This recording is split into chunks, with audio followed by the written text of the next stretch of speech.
Olá, eu sou o Marcos Terena, criador do primeiro movimento indígena aqui no Brasil. Eu nasci numa pequena reserva do meu povo, em pleno Pantanal do Mato Grosso do Sul, chamado Posto Indígena de Toné. E estou aqui para apresentar uma série de 3 programas a respeito de Cândido Mariano da Silva Rondon, o nosso Marechal Rondon.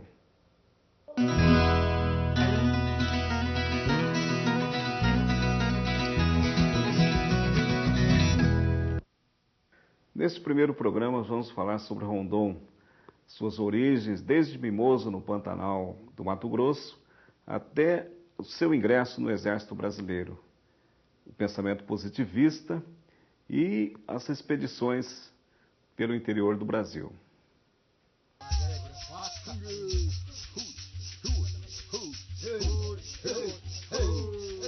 Um dos homens mais extraordinários que o Brasil já produziu nasceu no coração do país, na localidade de Mimoso, no Pantanal Norte Mato-Grossense, em maio de 1865. Cândido Mariano da Silva Rondon, o Marechal Rondon.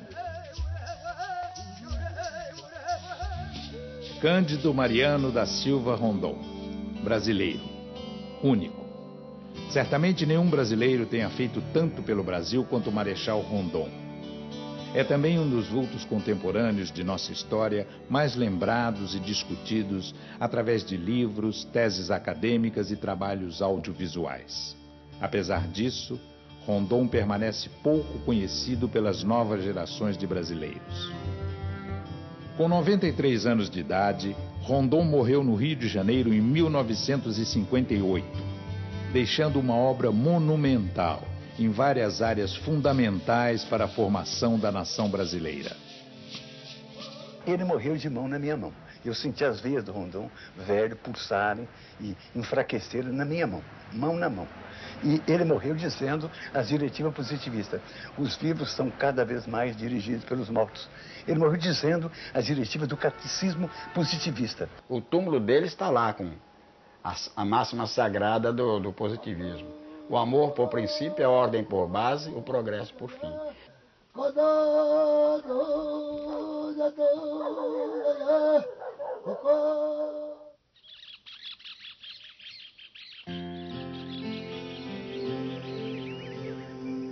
Incomparável jardim da natureza, emoldurado de verdes morrarias, adornado de altaneiros, buritizais e densas cordilheiras de cambarazais, circundado de volumosas baías que escoam para o rio Ibitiraí, o Pantanal do Mimoso, bucólica localidade em que nasci, é o rincão pastoril mais belo da terra de Antônio Jô, do Brasil inteiro, quiçá do mundo.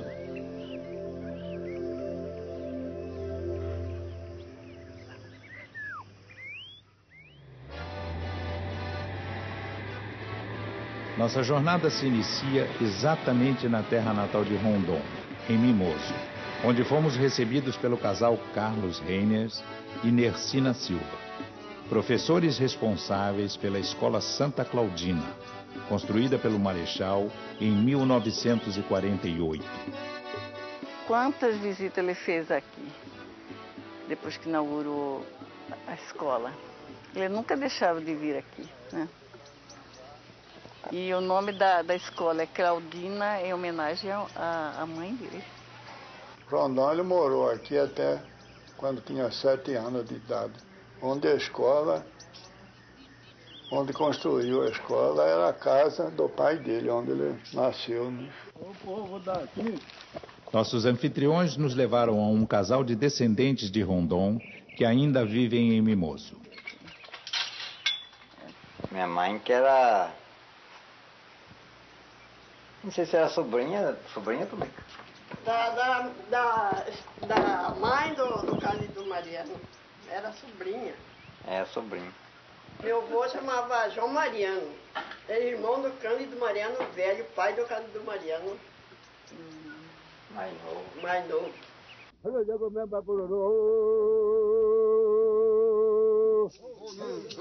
A última vez que ele veio aqui, Ele queria rever os velhos amigos, os índios que trabalharam com ele, que venceram o concurso na travessia do Pantanal, na implantação da linha telegráfica.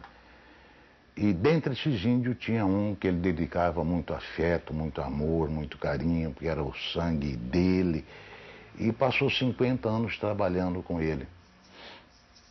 Esse índio chamava-se Oarine Ecureu, e o apelido era Cadete. E o Rondon queria vê-lo pela última vez, sabendo que a morte estava se aproximando, e o SPI naquela época mandou reunir os bororos do Rio São Lourenço, do Corgo Grande e outros postos indígenas e levar até Mimoso. E Cadete disse a ele: ô Rondon, você tá velho, muito velho, vem pra cá, acaba de envelhecer aqui, morre conosco, só Bororo tem competência para enterrar você, Rondon, vem pra cá, que nós é que podemos enterrar você. Vamos fazer o seu funeral maior Bacururu, que é o funeral Bororo. E o Rondon pacientemente explicava para ele: Cadete, eu não posso.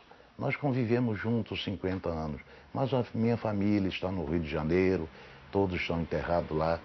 E um dia estava eu no Rio, dirigi o Museu do Índio, quando o Rondon me chama à casa dele e mostra o telegrama. O Cadete é que tinha morrido. E era o telegrama para ele ir, ele devia ir como um bororo, todos os bororos tinham que ir assistir o cerimonial fúnebre do Cadete. Então ele disse: não, Darcy, vai você, eu não posso, nessa idade, eu não posso ir lá participar disso. Vai, filma tudo e traz para eu ver. Então o Rondon gravou um texto lindíssimo em Bororo, que era mais ou menos assim: vejam, olhem para ele, ele é fulano, olhem bem para ele, ele está olhando para vocês, é com meus olhos, eu estou olhando para vocês. Olhem o ouvido dele, estão vendo a orelha dele? Ele é minha orelha, ele está ouvindo, é o meu ouvido que está ouvindo. A boca, olhem para a boca dele, ele vai falar, sou eu que estou falando para vocês. Ele deve ir aí, eu estou muito fraco, não posso ir ao cerimônia do Cadete, ele está aí. Olhem bem para ele, sou eu. Acho que isso o vovô nos ensinou sempre desde pequenas. Ele que tinha uma origem bororo, terena, a esse amor pelo povo indígena, né? Pelos povos indígenas, esse respeito que ele teve por todos os povos ao longo do seu percurso da linha telegráfica, a grande preocupação que ele tinha de conhecer esses povos, de respeitar as culturas, de defender esses povos. Desde cedo, Rondon procurava superar os desafios que se apresentavam em sua vida. Menino pobre, saído do Pantanal mato-grossense, criado pelo tio, foi aos 8 anos estudar em Cuiabá e de lá, com obstinação, conseguiu ser admitido na Escola Militar do Rio de Janeiro. Marechal Rondon, ele foi um soldado a vida inteira, mas cumprindo a missão de soldado e mercê das qualidades, mercê da sua personalidade muito singular, ele passou além da tarefa militar, das missões que lhe eram impostas pelos regulamentos militares, pelas ordens militares, e se transformou num dos brasileiros mais ilustres do século passado. Ele era um sujeito profundamente legalista, tinha um respeito quase religioso pela lei e pelas instituições nacionais. E Rondon era um positivista ortodoxo, porque era membro aqui da igreja. Positivista ortodoxo era aquele que aceitava em sua totalidade a doutrina de Augusto Comte. Ele foi iniciado no positivismo por Benjamin Constant Botelho de Magalhães, fundador da República Brasileira, nos tempos em que Rondon foi aluno de Benjamin Constant na escola militar. Apesar de nunca ter feito conferência aqui, ele não deixava de assistir. Ele sempre assistia as conferências. Ele vinha, sentava mais para o fundo da nave da igreja, modestamente, aqui do lado da direita. E era um membro da igreja que assíduo à frequência da igreja. Rondon, estudioso e esforçado, elegeu como ídolos e modelos a serem seguidos alguns vultos da nossa história. Entre eles, Marechal Floriano, José Bonifácio, Benjamin Constant e Gomes Carneiro. Este último nomeia Rondon, ainda como alferes aluno, seu ajudante na comissão das linhas telegráficas em 1889. Em 1890, Rondon, com apenas 25 anos, já é segundo-tenente, com o título de engenheiro militar e o diploma de bacharel em matemática e ciências físicas e naturais. Cheguei em Mato Grosso em 1890, logo depois da proclamação da República, e vem construir as linhas telegráficas de Cuiabá ao Araguaia. Esse é o primeiro trabalho dele em Mato Grosso. Ele chega aqui em 1890 como ajudante do general Gomes Carneiro, né?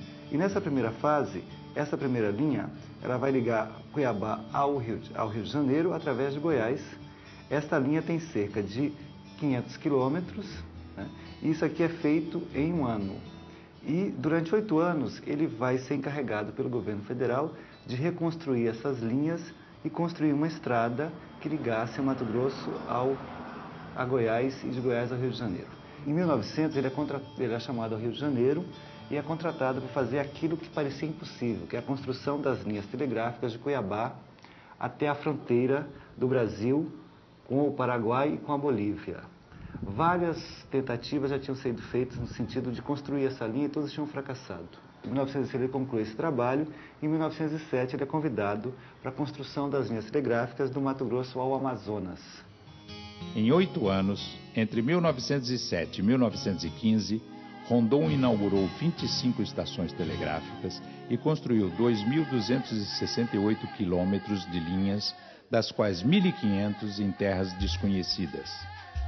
Catalogou cerca de 24 mil exemplares de botânica, zoologia, mineralogia e geologia. Determinou mais de 200 coordenadas geográficas e travou contato com 65 tribos indígenas. Este contato com os povos indígenas faz com que Rondon crie os alicerces necessários para a implantação de uma política indigenista oficial. O progresso deveria respeitar os povos indígenas e seu habitat natural, com seus costumes e tradições. Rondon passa então a ser o mais árduo defensor dos direitos dos povos indígenas. Rondon tinha consciência da importância de sua obra para a posteridade. Nesse sentido, ele se preocupou em registrar de todas as maneiras possíveis e impossíveis o resultado de suas expedições. Ele sempre se fez acompanhar de fotógrafos e cinegrafistas que deixaram um acervo monumental e avançado para a época. O Major Tomás Reis, componente da equipe de Rondon, foi na verdade um cineasta pioneiro, incumbido que foi de registrar para o cinema as expedições do Marechal, com equipamentos de última geração adquiridos na Europa.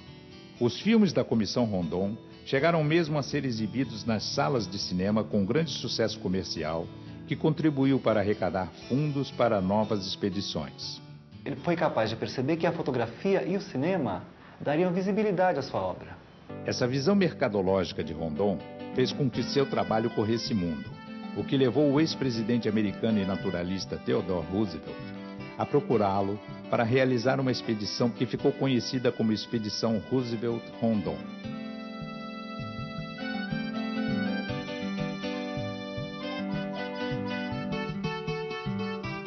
Outra contribuição fundamental para o desenvolvimento do país foram as demarcações territoriais, sobretudo no estado do Mato Grosso e suas fronteiras nacionais e internacionais.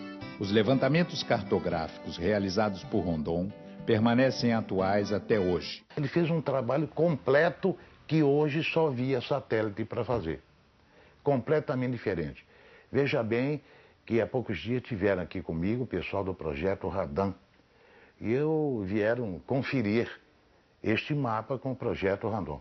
Eles pediram que colocaram o mapa na prancheta e pediu que determinasse um ponto no mapa do Rondon, qualquer um ponto que eu escolhesse para conferir no mapa do Radan. Então eu falei, bom, vamos pegar este ponto aqui, a barra do Juruena com o rio Telespires, que divide Amazonas, Pará e Mato Grosso. Então eles projetaram lá e nós conseguimos, nas escalas, mapear.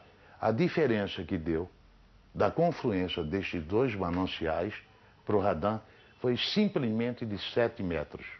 Ele podia errar, de acordo com o cálculo de engenharia, 4 por 1000. Em 1000 metros, 4 metros. Ele errou na distância de quase 500 quilômetros, errou 7 metros. A perfeição. Até hoje, eles acham que aquilo talvez nem foi Rondon que fez, foi uma alma do outro mundo. Que é impressionante o trabalho dele. Em 1936, o Congresso Mundial de Geografia resolve homenagear Rondon, batizando com seu nome o Meridiano 52, que atravessa o Brasil Central.